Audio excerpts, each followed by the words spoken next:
Pois eu chamo Xiana Lastra, son a cantante da banda da Loba e ademais diso traballo nunha produtora que se chama 6Ps Producións Creativas, onde facemos audiovisual, deseño gráfico, comunicación e produción musical, sempre música. Escoitaba sobre todo o que escoitaban meus pais cando estaba na escola, que era dende música galega como Fuxan os ventos, María Manuela, Miro Casabella, bueno, todo o que poidas imaginar, sobre todo a canción protesta, iso é certo,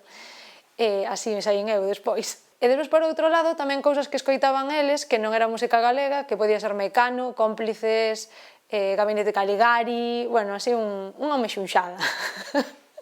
A verdade é que estou un pouco perdida no que escoitan realmente, porque a mí, evidentemente, xa me pasou a idade de ser adolescente e de escoitar ese tipo de música, pero, bueno, teño a sensación de que é unha música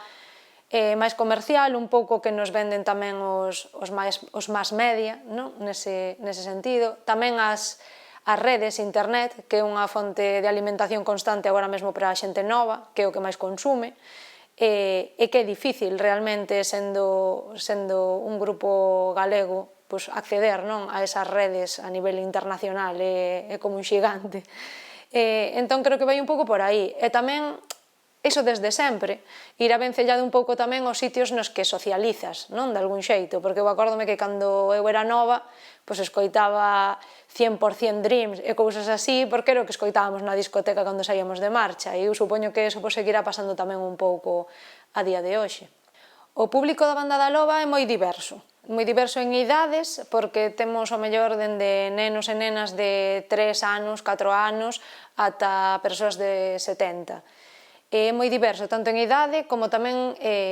en estilos musicais, porque sí que é certo que ven xente a vernos que normalmente acude máis a concertos de rock ou outra que acude máis a concertos de folk ou de tradi e que confluen de algún xeito na banda da Loba, eu creo que tamén porque facemos como un estilo moi variado, entón é como que bebemos de diferentes augas e o público que temos nese sentido tamén é diverso. A son da nosa música é realmente o mesmo que fai a banda da Loba, O sea, é un proxecto totalmente acorde ca nosa filosofía e ca nosa maneira de entender o que facemos. Un dos nosos obxectivos principais, dende que naceu o grupo, sempre foi, por un lado, levar da man música e poesía, porque, como ben dicía tamén Xela Arias, estamos moi de acordo en que hai que sacar a poesía do sillón dos lectores e das lectoras e conquistar con ela novos espazos de difusión para chegar a máis